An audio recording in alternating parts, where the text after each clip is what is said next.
And Coco in suits. Yeah. In Georgetown. Yeah.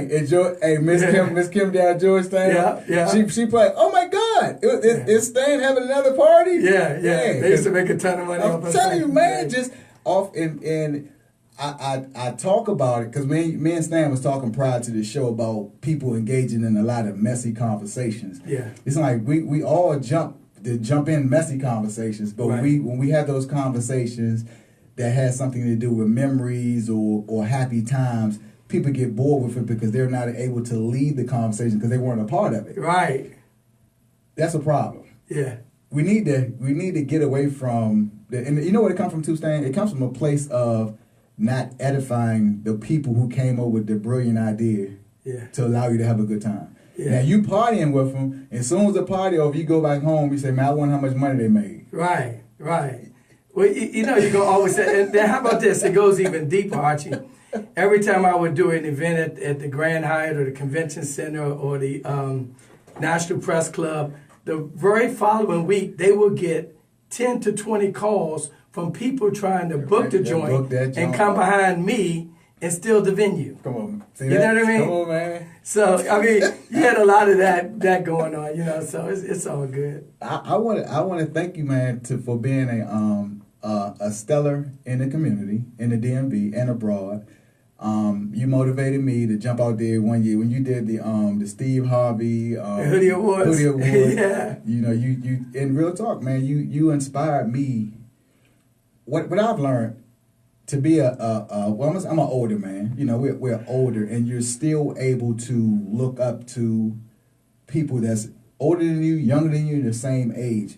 And what we don't realize in life, we have to continue to edify others. Absolutely. If you don't feel like edifying a person, and we talked about this too, Stan, prior to the show, just ask the person, how did you get to where you are? What hurdles did you have to cross? Are you still failing? Yeah. Are you afraid of failure? Right. You know, who supports you, and how does that person support you? A lot of people don't even have the conversation on finding out like how your significant other is supporting you. That could be a question that one can ask. Yes. Well, what does your wife do to motivate you? Yes. You feel me? It ain't always got to be about the individual, and our people just get so complacent, man. So today we're going to talk about the fear and the unknown, being intimidated by the unknown, whether intimidating you or you should allow it to motivate you. And by me making that statement, Stan, what comes to mind? Well, fear is just, we all know, is false evidence appearing real, and the key to success is moving towards your fear versus retreating from the fear. That's what I found. But you know, everyone has fear. It's just human nature. But successful people do it afraid. And in my book, From the Bus to the Bentley, I talk about, you know, my fears growing up, thinking I was inadequate because I graduated, couldn't read, and was on drugs. And then in the early 1990s, I met Les Brown when he was doing Radio 1 through my sister. And Les Brown wanted to mentor me, and I was so afraid. I stood the great Les Brown, I stood him up. And I missed out on an amazing opportunity. Thank God it came back around 10 years later, and he began to mentor me to go basically from my bus to my Bentley. Speaking of the bus to the Bentley, man, that's a heck of a storyline. Before he came on air, I did a pre-Facebook Live thing, and Sister Lisa McCall came on. She was like, "Is that Stan Richards from Metro and 5 Links and all that?" Yeah. I said, "Yeah, that's the guy from the bus to the Bentley." I said, "Y'all giving him love? Shoot, I went from a Pinto to a Yugo. y'all give me the same love." But I like I said, I love you as a brother. I love you as who you are, and the mere fact that you've paved the way to show people that, hey, if you really want something, and you have a slogan also that says what, no limits, or no more limits. No more limits. No more limits. And just like in the Bible tells you you're supposed to have devotions every day. Now, and be honest, don't you tell yourself often that no more limits, even still to this day? Oh, absolutely. I have affirmations that I get up to every single day. Exactly. You know, 3 things I do every day. Number 1, I pray every day. I affirm my goals. I pray.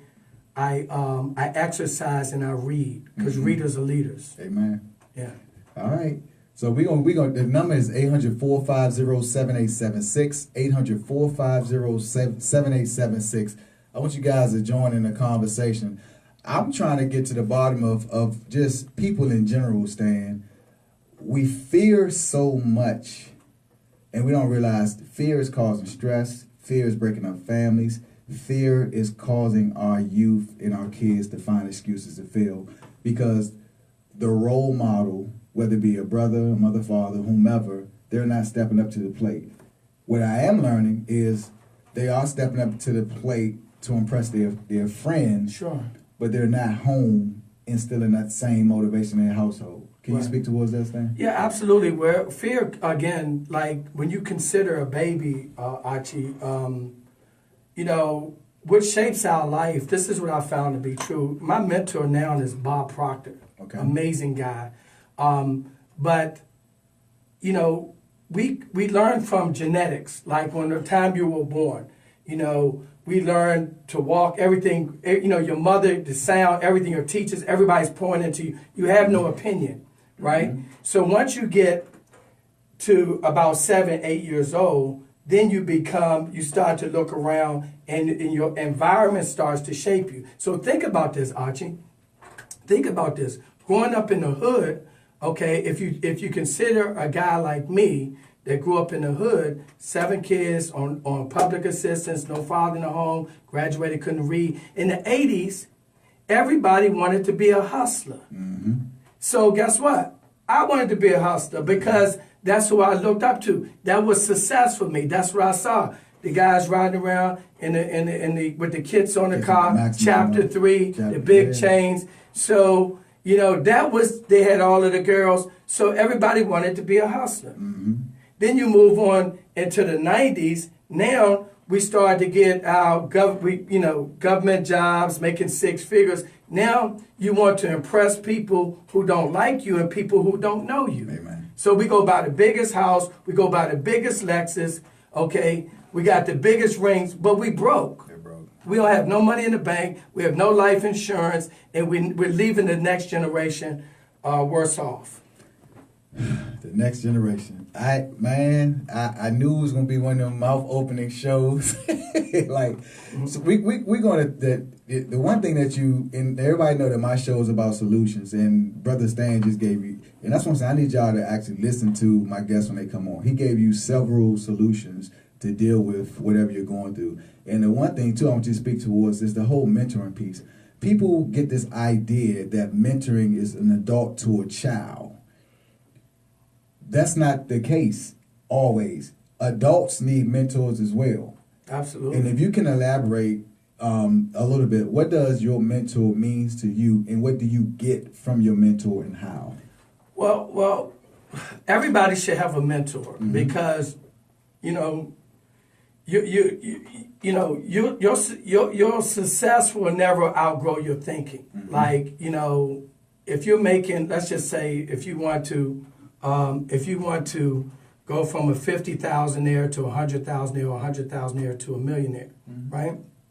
So you can never make $1 million if you're used to making 100,000. You just don't know how to do it, and nobody in your circle knows how to do it, or they would have already did it, right? So we all need to have mentors to go to the next level. So the way I look at it, what people don't know, when people say, well, how was you able to, a guy that graduated, couldn't read, was on drugs, drove a bus, was institutionalized on a bus for 18 years, and then go from a bus to making millions of dollars, you know, over a period of time? I have mentors.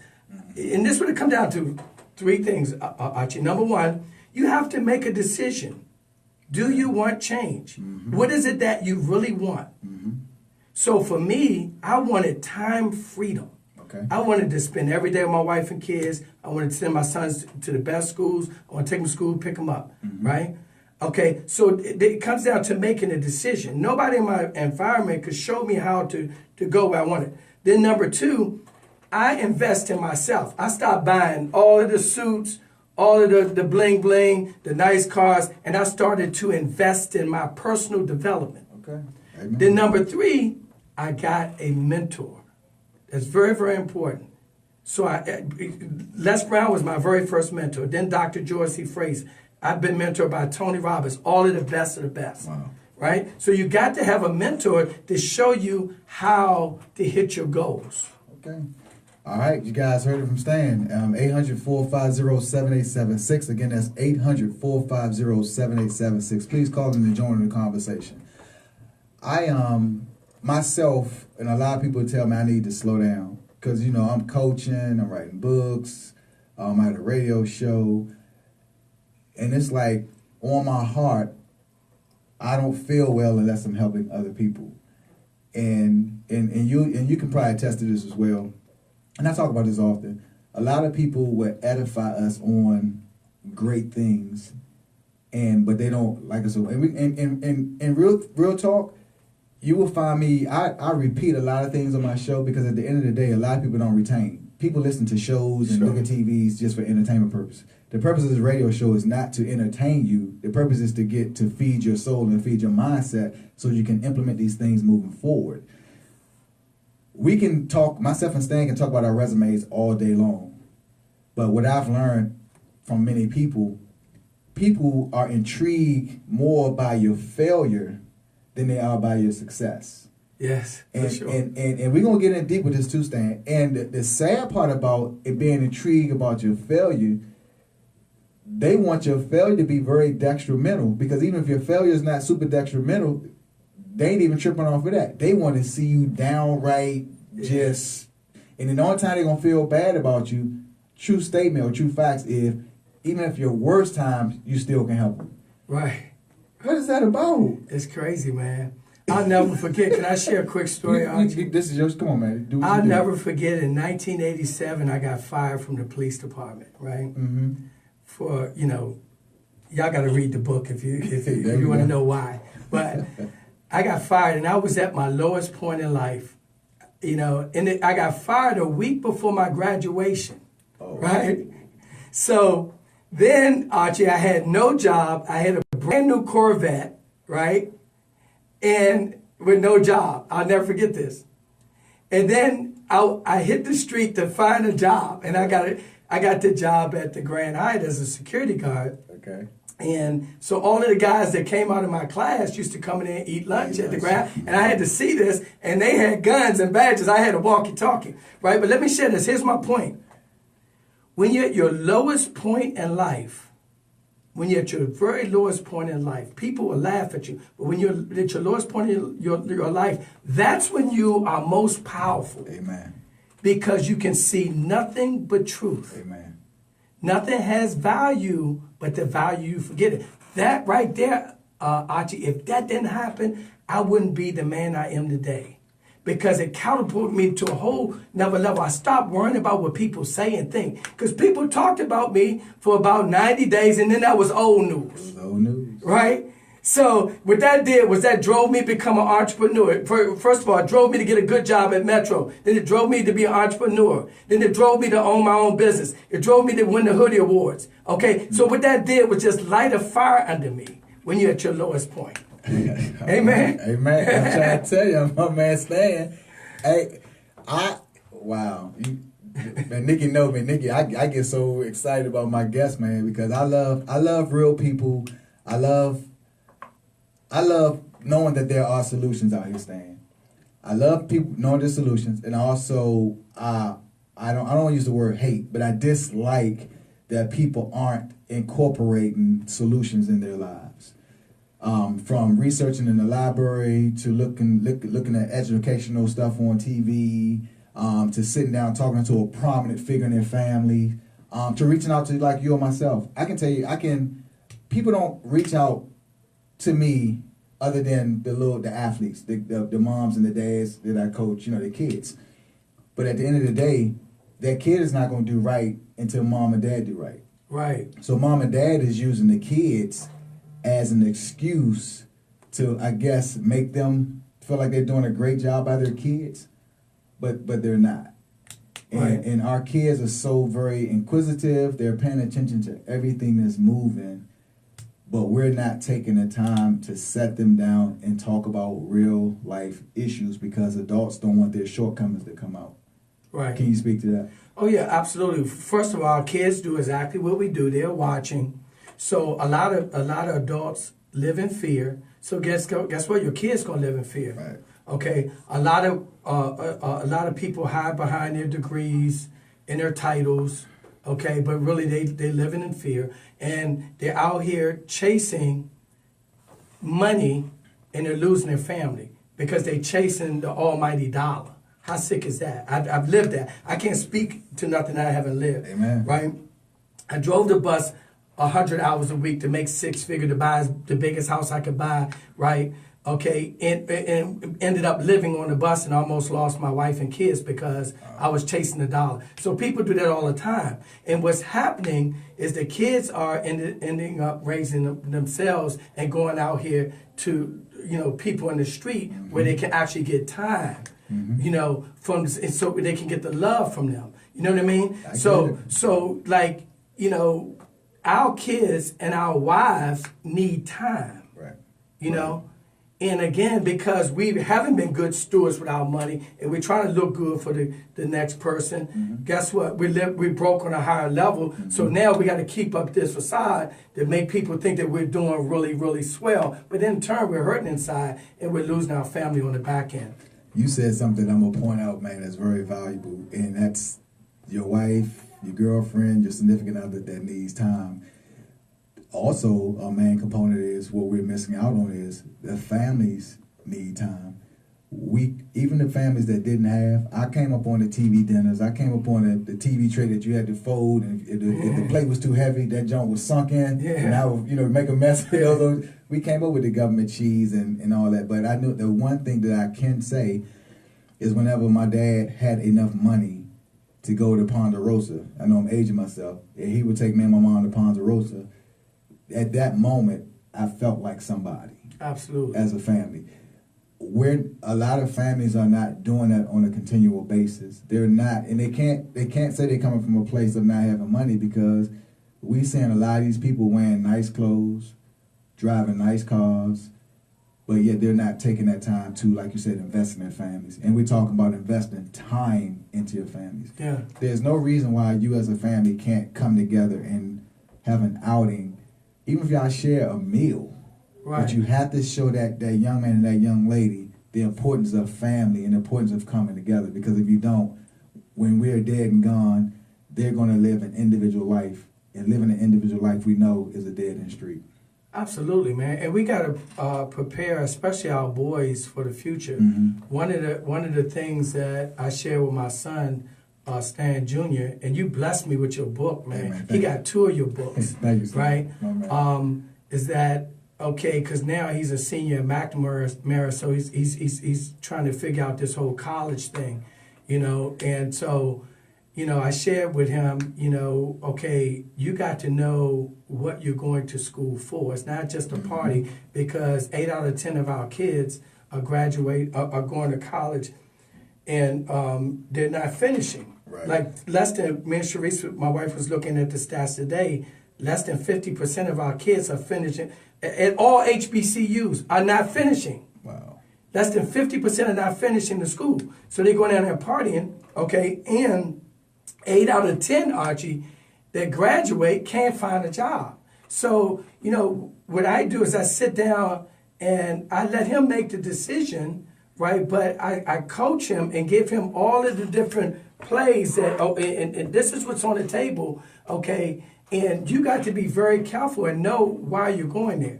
So here again, these are the conversations that we're not having, with our kids, and our kids are coming back short. And so, it's, long story short, they need time, man. Especially from, the fathers, you know what I mean? I'm gonna jump right in there, man. And once again, I learned from my listeners. I'm learning just like, and that's a very valid point. We also live in a society when our kids graduate from high school, even as adults, we tell them, all right, you're on your own. Now you got to understand freedom. You got to figure it out yourself. That's wrong. Mm-hmm. I think a kid's first year in college, their hand should be held Mm-hmm. pretty much like it is held as a senior. Mm-hmm. And that's a very valid point, man. That's huge. And people don't think of it that way. Right. When a kid's getting to college, it's whatever. Right. And in a lot of cases, parents be like, woo, y'all, I'm free. They're out the house. Mm-hmm. Nah, that's wrong. Right. Because now that becomes a bill. That becomes an expense. Right. Right. That's Yeah. a very valid. I need to mention that on. So with that being said, what do you think, Stan, that we need to? First of all, college is an investment. So I think that we should sit down and have a conversation with the child, opposed to sticking your chest out because now your kid is going to school. I think people are celebrating kids going to college, just the achievement of actually going, opposed to really. I wouldn't celebrate it until Right. a young lady or young man graduate. Right. Right. College to me, I didn't go to college. So my wife Cherise said I'm anti-college. I went 1 year. I didn't go to college, but number one, college is a business. It's a business. Yeah. Okay, they're there to make money. Right. Okay. Number two, my thing is I'm not against it, but I think that you need to know what you're going there for. Purpose. Amen. And once you sign, then you need to stay the course. Right. And finish out.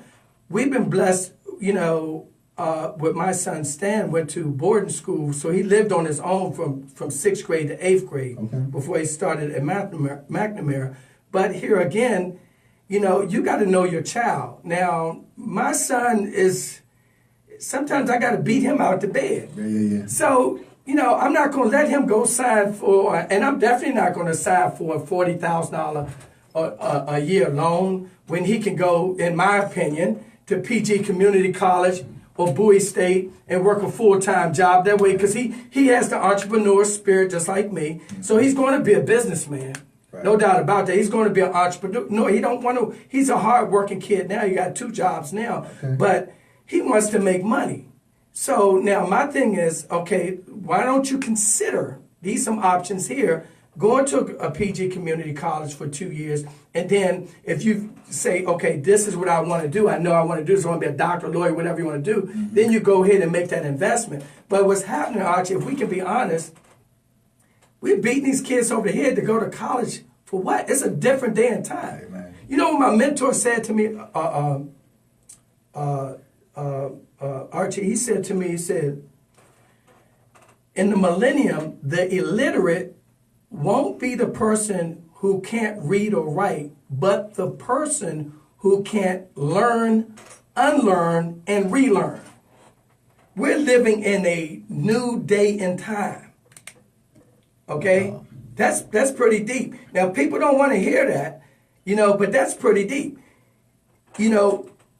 My other mentor, George Fraser, said, we don't need no more PhDs, we need PhDs. Wait a minute. All right. Right? Okay.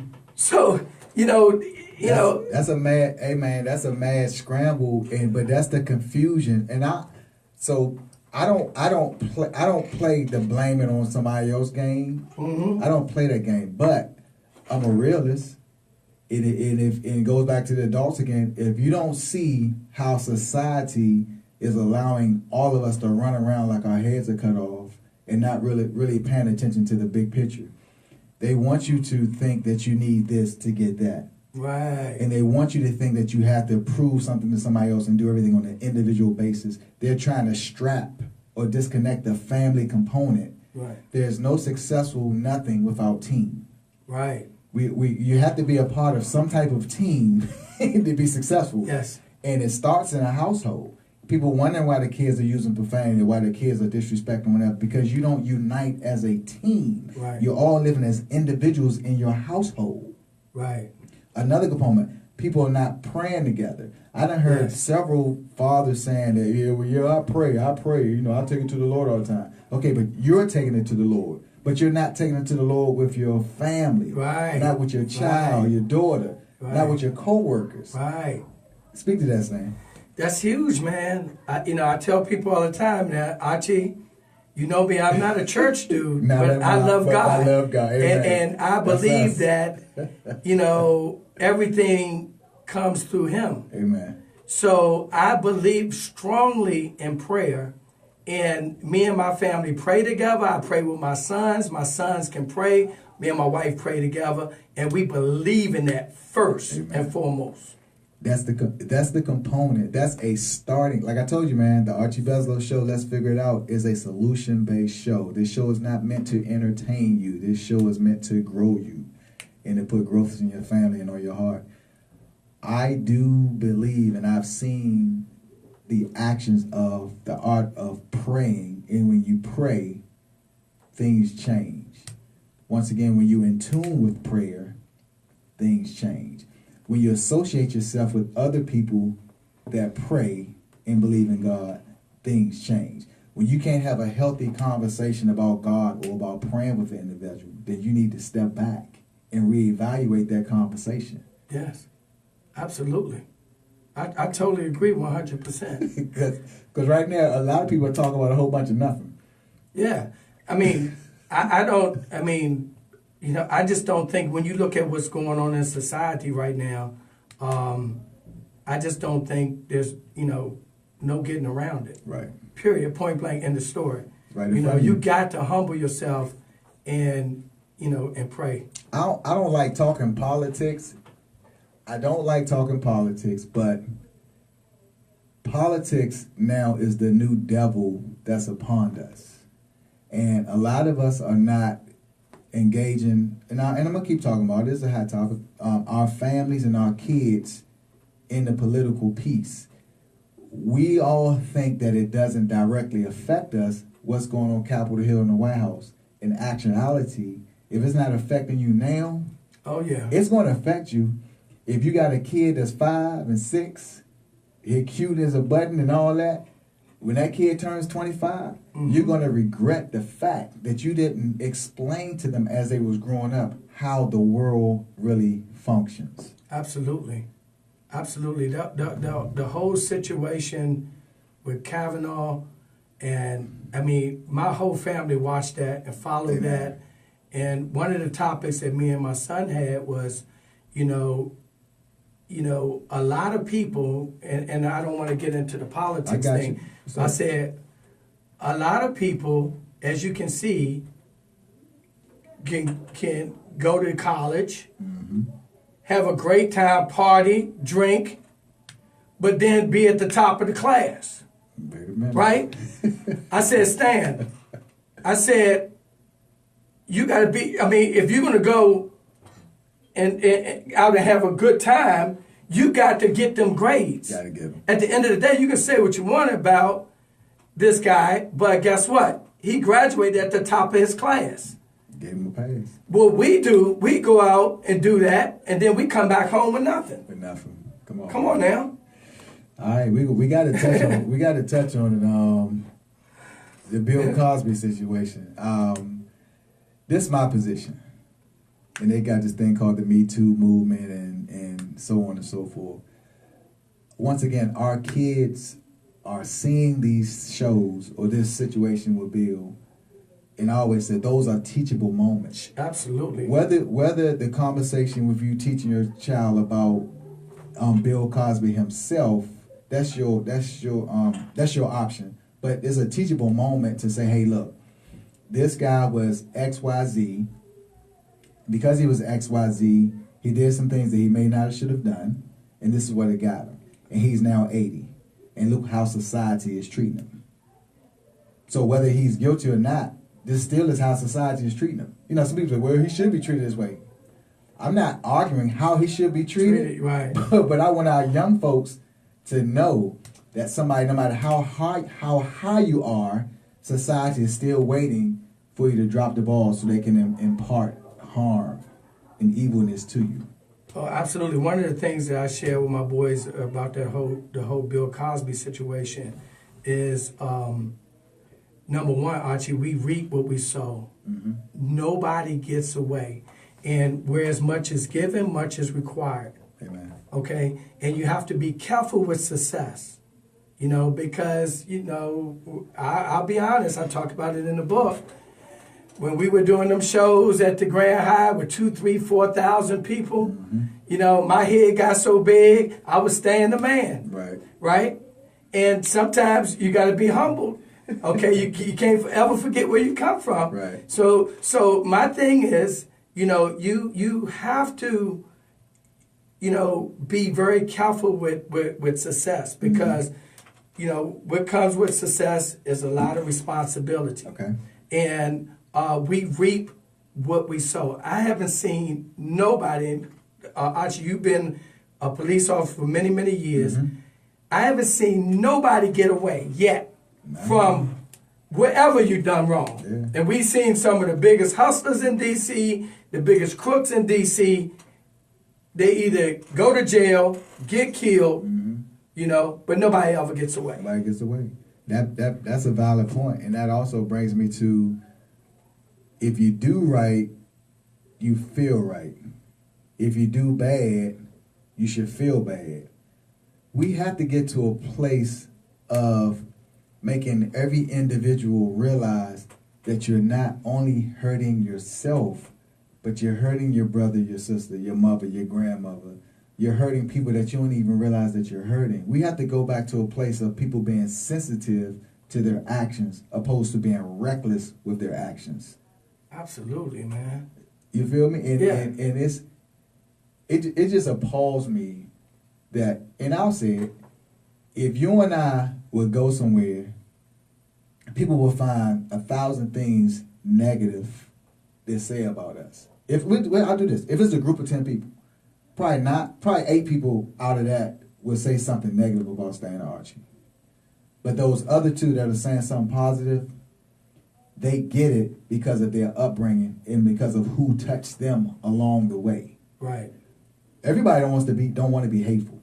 Right. But it's the ingredients that have been planted in their minds over and over and over again to put them in a place where they think it's right to hate on anybody that's doing right things. Right. And they say it happens in the Bible. I'm not a huge Bible guy, but people denounce Jesus and everything. He was create miracles. People were seeing it and they still say, you ain't real. Oh man, I can tell you some stories on that, Archie. When I won the Hoodie Awards, I got calls from community leaders that told me that I did not deserve it. And, Wow. and when I won the second time, okay, they really went off. What are you doing in the community? I don't see you here Right. at the homeless shelters. Right. They have no idea. They don't know me. They have no idea what I've done in the community. Right. They have no idea what I do with my nonprofit, the Richard Screw Foundation. Right. But just speculating and hating. When we did the PBMC, haters. You always going to have. And for years it bothered me, especially when I won the Hoodie Awards, because that, I hope that hater is listening. Right. Because that was huge. That was like winning the Super Bowl. without a and then doubt. get to speak on stage in front of 20,000 people. Yeah, that motivated me, Chad. That was out of all my accomplishments in life, that was one of the biggest Amen. ones. Out of your book, From the Bus to the Bentley, what part of the book really speaks to your heart that you can let my listeners know from your book, that they need to know from your book? Well, first of all, it just it's my autobiography, but the biggest point that I can share in the book is how I overcame fear. And the way and how I was able to change, to go from driving a bus to speaking on stage in front of 10,000 people and training people. And it comes, change happens. There's only 2 ways to change, okay? Because we all got these paradigms, which is a multitude of habits that create your behaviors. Okay. Right? So the only way that you can shift that paradigm, there's 2 things that has to happen. Number one, there has to be an emotional impact in your life.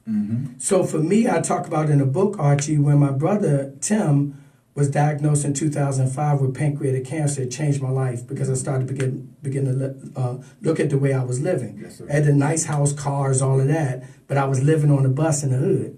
right? I wasn't living in my home. I was living on a bus. My Lexus was parked at the bus garage while chasing the money, right? So that was emotional impact. And then I knew and I prayed and asked God to send me opportunity, right? And then the other way you can change is through repetition, okay? Don't try to change the bad behavior, but replace it with what you want, and you do that over and over and over again, and that would create the change that you want in life. So that was my one of my biggest points in the book, is how I was able to overcome those fears and become an entrepreneur. What do you say to that young man that's trying to figure it out? And I'm not speaking of like bad kid, great kid. I'm just saying just a young man, an individual, period, that's trying to figure out which direction they want to go. And I'll say this, we often ask our kids, what do you want to be when you grow up? What do you want to do? The same questions. But the person that's asking that question is not doing so well themselves. So how can you ask a young man what do they want to do, or a young woman what they want to do, when you're not doing what you need to do to be successful? Because kids can see right through that. Right. Well, like for me, what I do is I tell them, I always start with my own sons, and I say, take some quiet time to really think about the things that you want out of life, and then write them down, because writing is therapy. There we go. Right? Yes, sir. But then also set small goals. Okay? Setting small goals lead to your passion, and your passion leads to your purpose. Awesome. Okay? And it all started with a small goal, right? In a picture, in your head, because we're God's highest creation, right? So now, we're here to live in abundance. We've been taught to live in lack. So, you got to dream of what you want, right? And then you just set a small goal, right? And you get in community with people who can help you reach that goal. I talked about that earlier. You need a mentor, not a babysitter, but a mentor. So if I know that I want to be whatever, I need to, think about football. You're a coach. So if I want to be great at football, then, I see myself in my head. I see it as a goal. It's written down. One of my favorite scriptures, Habakkuk 2:2, it says, write the vision and make it plain on tablets. Think about this, Archie. Write the vision and make it plain on tablets. God said, write it down. You can have it. Yeah.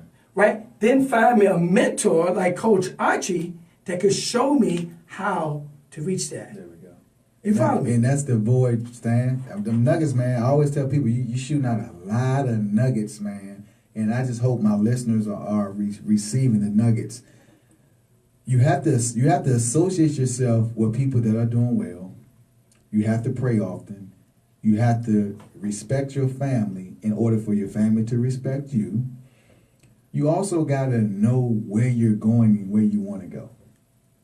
And a lot of people keep putting it off. We have to stop putting off where we want to go when another distraction comes in front of us. Absolutely. What you got to do, the clock is ticking. I always say the squeaky wheel gets the oil. Amen. And the worst shot you could ever take is the one you don't take. So you got to make your move, okay, before the clock runs out. I don't care if I'll be 57 November 3rd. You look like you're 42. Right? You got to make your move wherever that tomorrow is not promised. So you got to make that move. That you wanted to write that book, you wanted to start that business. Yeah. Now it's time. Stop putting it off because all you're doing is procrastinate. Okay, and let me tell you, we're living in a time where a job is the new risky. I'm telling you, nobody is safe. Your job is not guaranteed next week. Thank God for retirement. Yeah, and your health is not guaranteed next week. Amen. So what if you get sick and can't work? Or you can't get that goal? Yeah. But that's been a burning desire. You never took that shot. I don't want to be 80 years old sitting on a porch saying, man, I wish I would have did that. I'd have did that. My man Stan Richards, I get speechless. I often get speechless because when I took on this venture to have my radio show, and you and I, we've talked, someone saw something in me.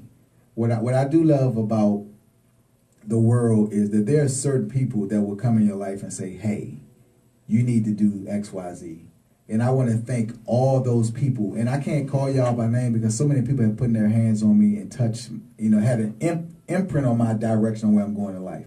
But I leaped out on faith for the radio show because I know on my heart that I wanted to help people. And it's a great feeling to know when people come up to you and say, hey, that's Archie. Hey, that's Stan. We're not the type of guys that's going to be like sticking our chests out like, yeah, nah, because we both love God and we want to get validated, and I always use this word lately, and patented by God. Once I realize through my actions and the things I do that God is really appreciative of my walk and my actions, the average human being can't affect me anymore. Right. Right. So I run through storms with my head up, not down. I run through storms without a raincoat because I don't need it. Right. I'll run through a fire-burning building with the confidence of knowing if I don't make it through, I'm going to be with my Lord and Savior. Right. I'm not afraid of the unknown. The unknown motivates me. Yes. But think about this, Archie. Isn't that real living when you're living on the edge and you don't know? Amen. You don't know what's ahead. What's ahead? You know, you only can connect the dots going backwards. When you consider people like Steve Jobs or the guy that started Google, went to Eleanor Roosevelt High School, Sergey Brin. Wow. Started Google in 98. Okay? So he's living, I call it your ridiculously possible life. So Archie, consider yourself. Always been a super servant, not a superstar, super servant. Amen. Always gave back. You're living your dream. How cool is that? It's great. How cool is that? It's so great. So how uncool is it to be just doing the same thing 7 days a week? You know you can dictate what you're going to be doing tomorrow at this time. Right. Okay, that's not real living. Right. Real living is when you can set it, I call it a C goal. There's A goals, B goals, C goal. A C goal is so big, something that you want to do that scares the hell out you, right? Okay, and you don't know how you do it, but people kept saying, Archie, you need to start your show. Right. And then, guess what? You set some small goals, and now it's starting to come into fruition. Amen. Yeah. You follow me? That's living. That's living. And that's what you and I, that's what we want from our community. We want that for the community. So when I go back and talk to the kids over in Brentwood, I'm saying, hey, listen, it's possible. It's possible. You can go from your bus to your Bentley. You can live your ridiculously possible life. A lot of that's my man Stan. I love it. This life is so simple, Stan. And I'm gonna go and my point is there are so many resources, so much information, so much encouragement that you can actually get yourself on your own doing. You don't have to wait on somebody else to lift you up, to pick you up, to be great. You should want it on your heart. And I'm gonna tell you a place to start. Start by helping somebody else. If we as individuals help one person every day, then your life will begin to change. And I always challenge my listeners. It's cool to say, hey, Archie, I'm proud of you. Great job, this and that and the other. That's cool. But don't be proud of me no more. Step away from being proud of me. Oh, my God. And go help somebody else. Yeah. I got it. You're proud of me. I'm doing a great job. Understood. That's my calling. You know, that's what God wants me to do, is to help other people. So I'm living my best. That's the new thing out here now, living my best life. Yeah. And like slogans like that. We're so quick to jump on slogans, but we're not out here repeating Bible scriptures, or we're not out here repeating positive nuggets that someone like you're doing today on this show, you just said about 10 things that I can think of right now that people that are listening to the show can actually get, once the show is over, can get on the phone and call somebody and say, hey, you should try doing this. And that's what we don't do as a society. Right. We don't do enough information passing. Right. We want to keep our information to ourselves, which is selfish once again. And even when we keep it to ourselves, we only utilize it for ourselves. Right. We find ourselves being stagnated again. Right. Right. So what can you tell the listeners, Stan, you know, to like I say, to receive the unknown?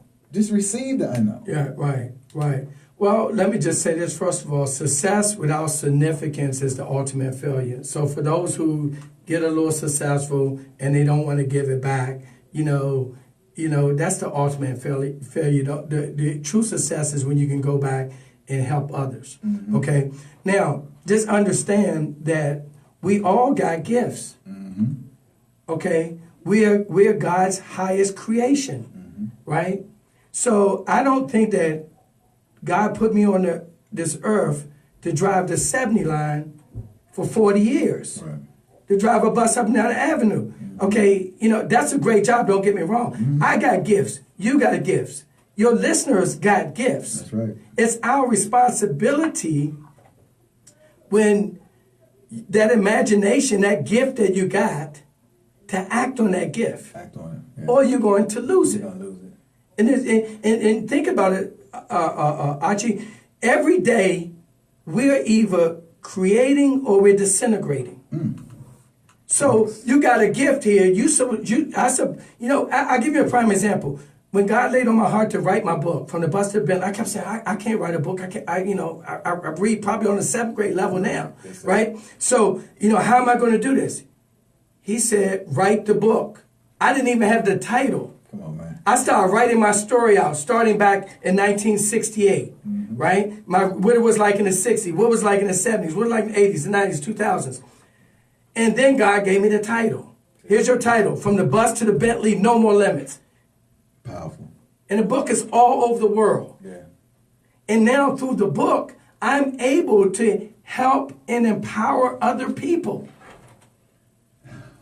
What if I would have sat on that gift? You follow me? I'm all the way in. It's so much easier if I would have stayed on my job. I left at 18 years. I would have stayed there another 10 years or 12 years. Mm-hmm. I would have slept on the gift. Yeah. And hundreds of thousands of lives would have been effective because they didn't get the information that I was supposed to give them. Amen. All right. Hey, this is the Archie Beslow Show. Let's figure it out. Got my man Stan Richards in the studio. Very powerful. I'm going to call him a young man because, we all young men. I don't say old men or old adults. We youngins. We still youngins. Mm-hmm. And what you have to offer, man, is priceless. And I've been watching you. And like I said, I've admired you. I've idolized you from day one. And what a lot of men don't do, and I can't say this enough, a lot of men don't idolize other men as much as we should. But we idolize all the basketball players. We idolize all the actors. We idolize everyone that we can't touch. But we won't sit back and edify and idolize the people that are before you. And I'm not even talking about people that are doing super great things. If you got a father or a mom that was on drugs or that was alcoholic and they stopped, you should idolize that person. If you know of an abusive dad or if you know of an abusive mom and they stop, you should idolize that person. We wanna keep it messy, Stan. And I want us to get away from, especially our culture. Our culture is so easy to keep it messy and to live on ratchetness. Right. Well, it's just, again, we are a victim of our environment. I shared with you earlier, Glenn Harris, that used to be on HUR, Channel 8, was a guy that I looked up to back in the 80s when I was overcoming addiction, because he was on HUR talking Let's Talk Sports, right. And I was a sports fanatic back then, so that was good therapy and recovery for me. And one day I was blessed to meet Glenn and told him how he had impacted my life.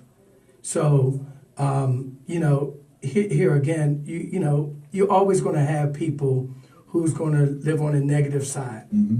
But guess what? We need more Stans and Archies. We need them in our community. That real men, regular men, that's taking a stand for winning and taking a stand to be the light and be the great example to the next generation on what a husband should look like, what a father should look like, and our responsibility to our community. My motto with the Richards Group is we learn, we earn, 'cause we need money, Amen. and we return. Come on, it's man. our responsibility. Repeat that, Stan. We learn, we earn, and we return. Right? I got a great deal of respect for Kevin Durant for giving that $10 million back. You know, how many players we've seen, Archie, come out in the DMV, they give no money back. Or no camps, nothing. The whole day. Okay? That's a show. That's why this young man is so blessed. Yeah. See, God knew with his heart when he got that type of money that he would be a good steward of that money and give it back. And his mother still his mother. Absolutely. His mother, she would still smack him in the back of his head. Yeah. And make sure that his character and his integrity remains intact. Absolutely. You know, and I'm gonna jump over real quick. I know we're running out of time. Probably got 2 minutes left. This whole thing about LeBron James, if you really look at LeBron and how he conducted his life, people should be rewarding this dude based off of the man he is, and more so than the athlete he is. Absolutely. But nobody talks about that.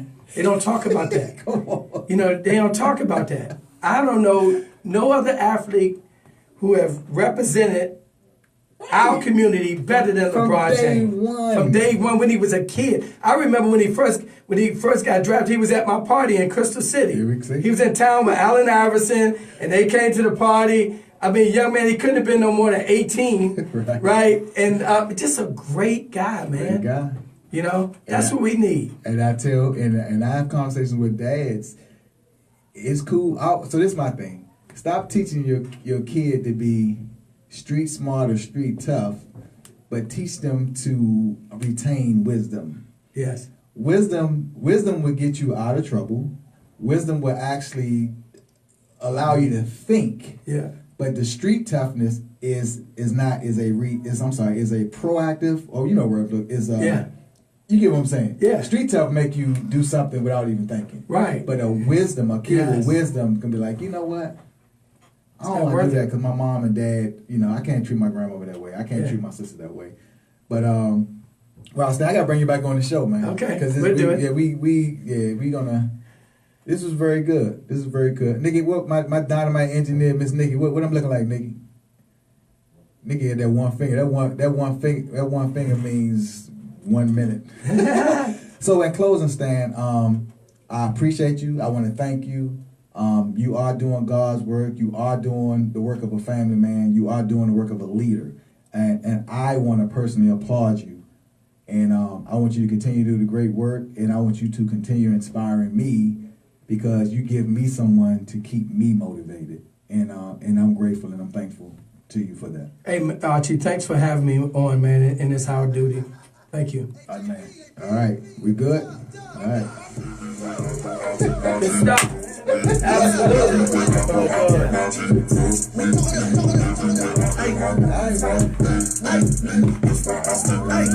Powerful show. I'm glad I tuned in. News and information that's reported to you on WOL News Talk 1450 AM.